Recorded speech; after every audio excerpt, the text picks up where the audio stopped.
Мобильді халыққа қызмет көрсету орталығы қосымшасында жаңа қызмет пайда болды. Енді жүргізуші куәлігін алғаш рет алатын азаматтар eGov-Mobile қосымшасында емтихан тапсыруға өтініш беріп, кезекті алдын ала броньдай алады. Ол үшін қолданушы eGov-Mobile қосымшасында бейне қызметті таңдау керек. Бұл сервис қызмет алушыны алғашқы ақпарат алу үшін оператормен байланыстырады. Одан кейін клиентке мемлекеттік бажды төлеуге немесе алдын ала төленген түбіртекті ұсынуға мүмкіндік береді. Төлем жасалғаннан кейін 073 формасындағы медициналық анықтаманың автомектепті аяқтағаны туралы куәліктің, қызмет алушының суретінің сканерленген нұсқаларын және талапқа сәйкес қойылған қолтаңбаны сұрататын болады.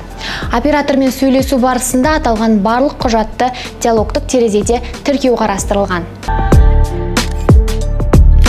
Айта кететін жайт, азамат өтінішті сәтті аяқтағаннан кейін мамандандырылған халыққа қызмет көрсету орталығындағы алдын ала қызметті броньдау үшін емтихан тапсыратын күн мен уақыт ұсынылатын болады.